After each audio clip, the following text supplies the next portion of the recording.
The Intro Sim is a simulated mindscape created by the Neurostalgia Institute to ensure new neuroprobers are fully prepared before working with their first client. Although not as complex as an actual client, the Intro Sim offers unique guidance to train and remind neuroprobers of the key principles and techniques of neuroprobing. We at the Neurostalgia Institute hope you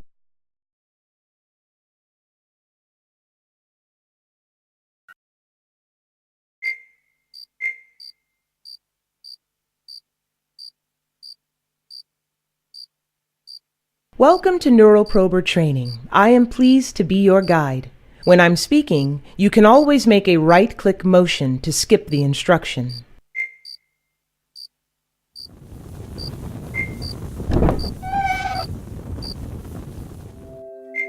Whether you are speaking with the client directly or neuroprobing within their mind, it is always imperative to listen.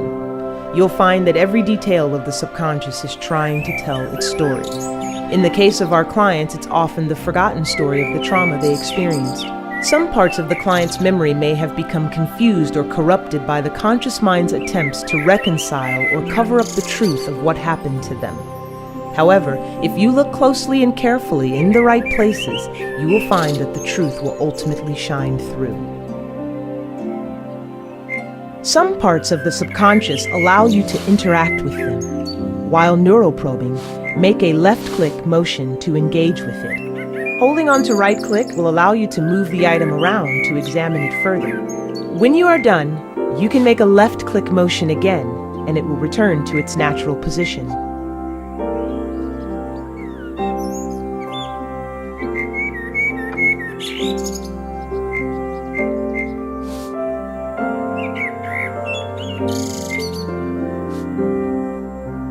While neuroprobing, you will encounter objects that look like photographs. This is how your consciousness interprets the concrete memory moments it finds within the client's psyche. Typically, there are about 10 of these memory photos found in each psyche. The mind can only hold on to so much. You'll find that half of these photos present an actual moment relating to the trauma. The other half tend to be false memories created by the client's conscious mind. It will ultimately be up to you to determine which are which. More on that later.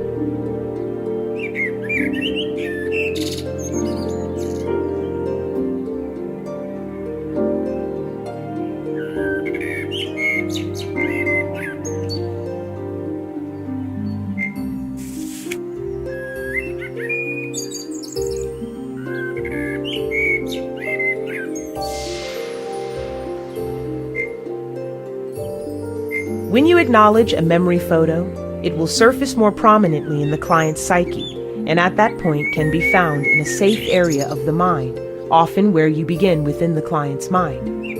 When you have found all 10 photos, you must put 5 of the memories that actually represent the trauma in the proper order. Doing so will, at last, fully release the memory to the client's conscious mind. Often he or she will experience a breakthrough at this moment. That breakthrough is what every neuroprober lives for and is the key to the client finally being able to work towards true recovery.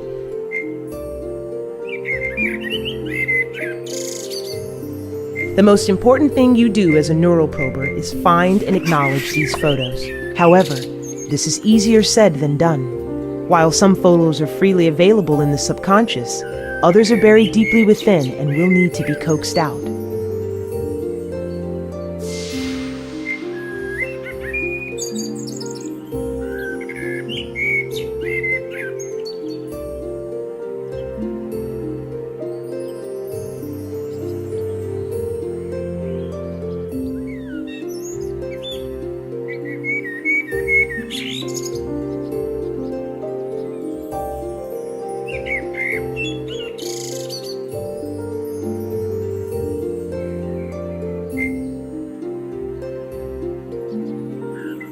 Interacting with one part of the mind can sometimes open up new areas of the psyche. Some things, like these doors, can change their state in response to actions taken elsewhere.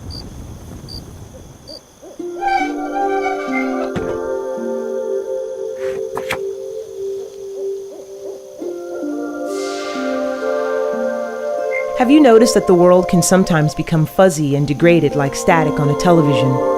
That's the client's subconscious mind reacting to your own feelings of fear, stress, and anxiety. The subconscious doesn't take kindly to intruders and will take every opportunity to feed off of any sensations of anxiety or tension you offer to it. If you can, try to stay calm and peaceful, even in the face of terror. If you can calm yourself, you'll find the subconscious will calm itself too.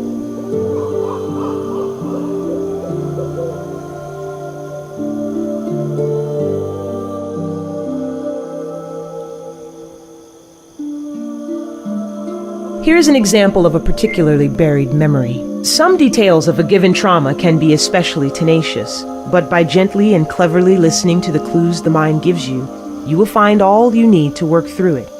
Just think of it as a puzzle for you to solve. When you focus on these puzzles, make a right-click motion if you need to break your concentration.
While neuroprobing, your consciousness is lost deep inside the subconscious mind of the client.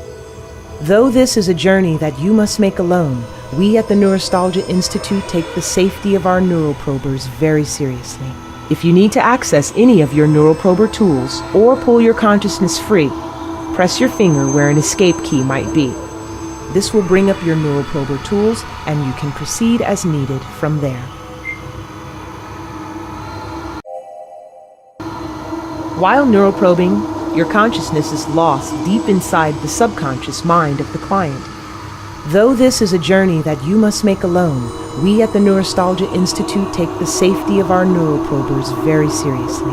If you need to access any of your neuroprober tools or pull your consciousness free, press your finger where an escape key might be. This will bring up your neuroprober tools and you can proceed as needed from there.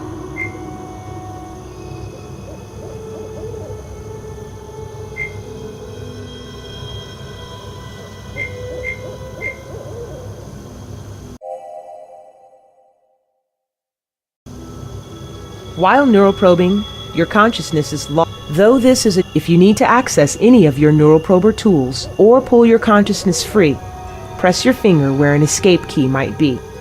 This will bring up your neuroprober tools and you can proceed as needed from there.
When you acknowledge a memory photo, it will surface more prominently in the client's psyche, and at that point can be found in a safe area of the mind, often where you begin within the client's mind. When you have found all 10 photos, you must put 5 of the memories that actually represent the trauma in the proper order.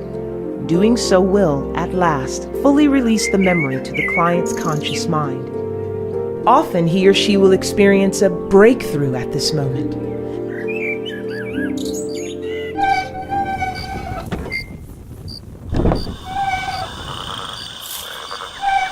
Do you remember when I mentioned that the client's subconsciousness can feed off of your fear? Some uniquely vulnerable areas can be very sensitive and dangerous. When you place your consciousness in another's subconsciousness, there is a risk of you getting hurt, of the pain and turmoil of the client's psyche drawing your own mind into its agony. You must be brave in these areas despite the risk. You must stay calm. Should you let your fears get the best of you, it will be incredibly difficult to proceed unharmed.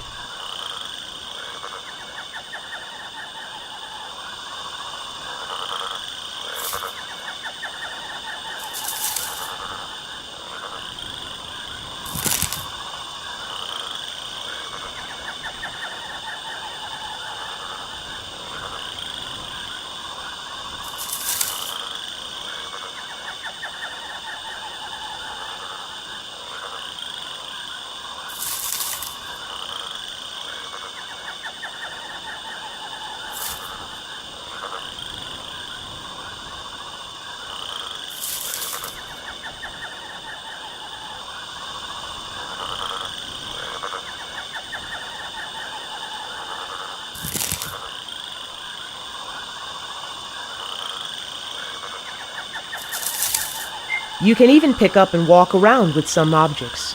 To do so, interact with it, and then start walking while holding on to it.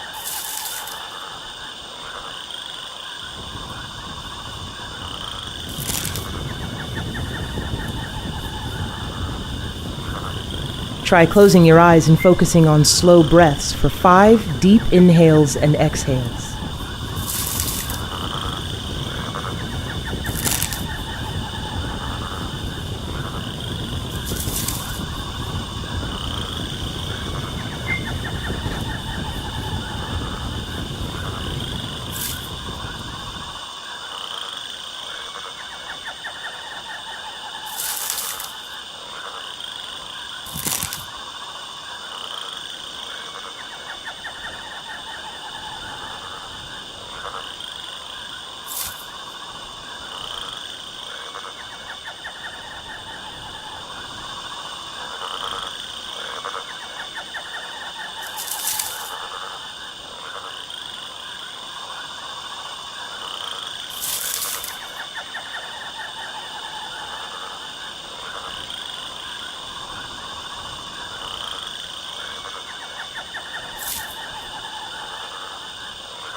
Close your eyes for a moment and picture being somewhere that makes you feel calm and happy.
Pause for a second and recall the sounds and smells of your favorite place.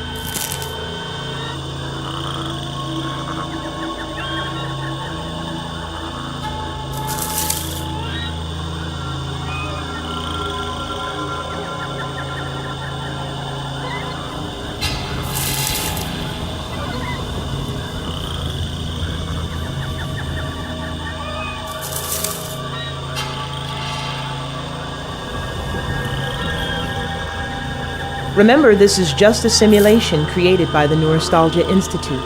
The psyches of actual clients will likely be more complex and often much more terrifying.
When your consciousness is in another's subconsciousness, your psyches will inevitably intermingle. Just as the client's mind can affect you, you will see parts of yourself reflected in the mind of the client. Tread lightly and tread carefully.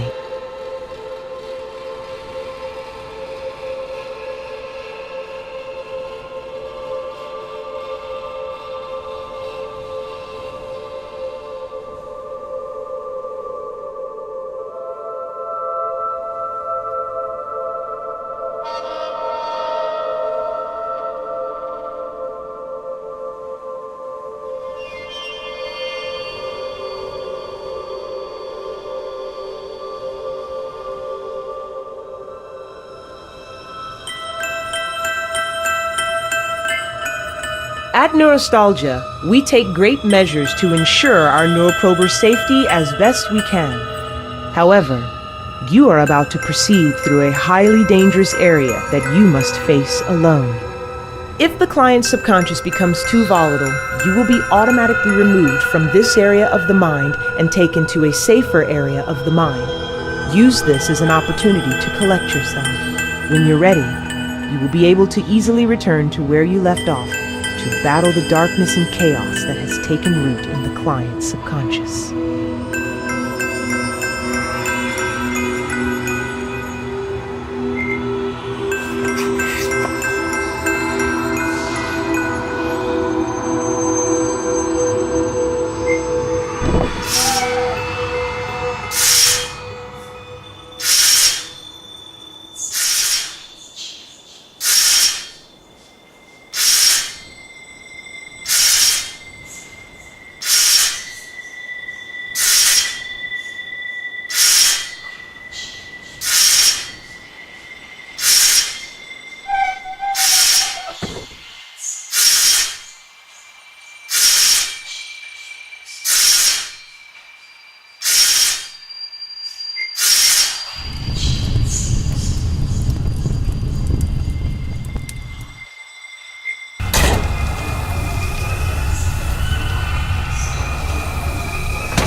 Sit back and give yourself This is a simulation, not an actual smile client. to yourself. Clients are very new. Notice how all those little tensions in your body might melt away when you Trust do your so. gut based on the clues you saw.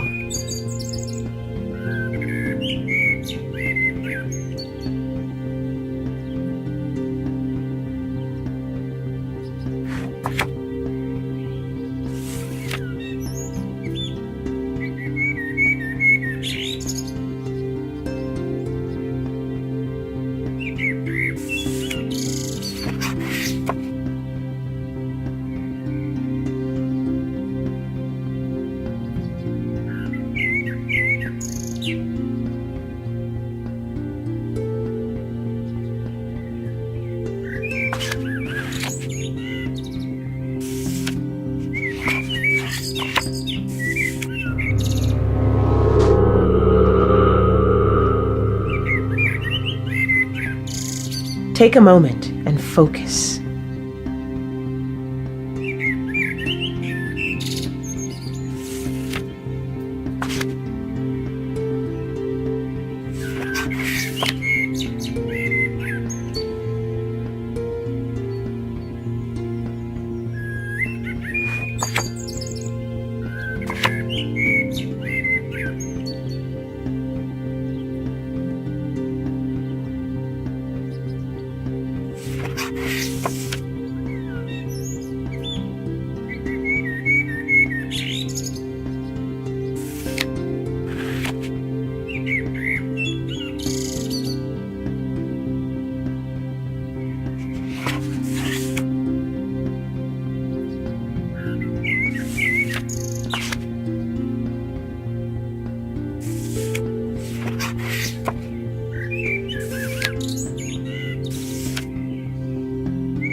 Look closely at the photo memories and the thoughts inscribed on them.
That's not quite it. Try to always remember your client's history.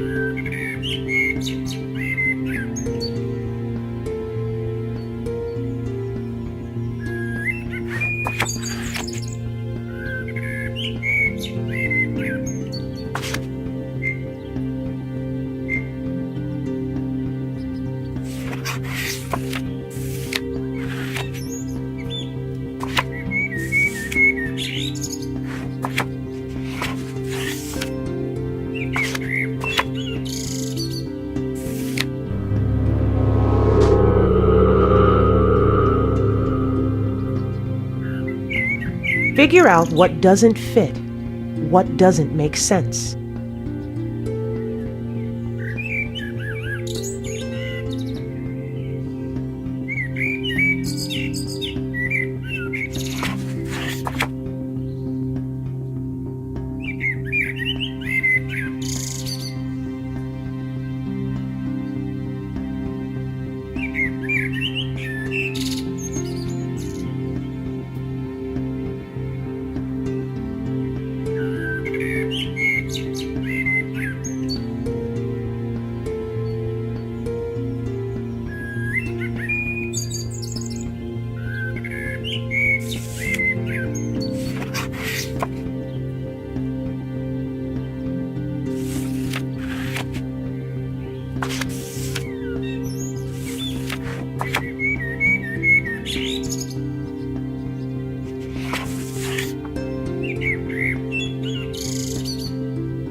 Recall those key moments of the trauma and when they occurred.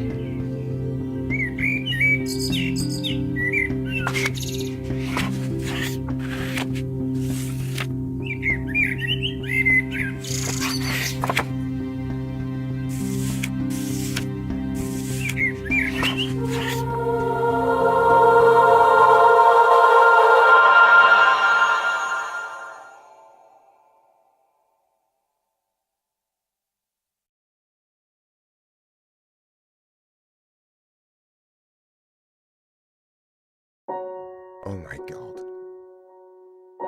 Oh my God. It's all rushing back to me. It's so awful, and I don't want to remember, but yes, I now know the face of my demon. My sister and I, we were taken out into the woods by my stepmother for one of her nighttime walks. We'd usually find our way back by leaving a trail of whatever we could grab before the walk, marbles, pieces of paper, even pebbles. However, one night, she took us deep, deep into the woods. We brought some bread to leave a trail of crumbs, but all the forest creatures must have eaten them. We were lost, so lost. We tried to find our way back, but it was so dark, and we were in a very strange part of the woods. We were lost for days, hungry and tired. We finally found a house and were so hopeful that someone might be able to help us. That house, though, that house was no ordinary house. It looked like candy, and there was something off about it. We shouldn't have gone in, but we did. It was a prison for lost children like us. There was a woman in the house who would fatten her prisoners up and try to eat them, and that was going to be our fate. I was first. She tricked me into getting close to the oven, and before I knew it, I was inside. If it weren't for my clever sister Gretel pulling me out in time, I would have been burned alive. We escaped that house and found our way home. After that, things started to get better. Our awful stepmother passed away, and my family came into some wealth. I guess we just forgot about those events. I mean, how could you live with those images and memories inside your mind? Then again, they were always there. The old woman still torturing us beyond memory, beyond time.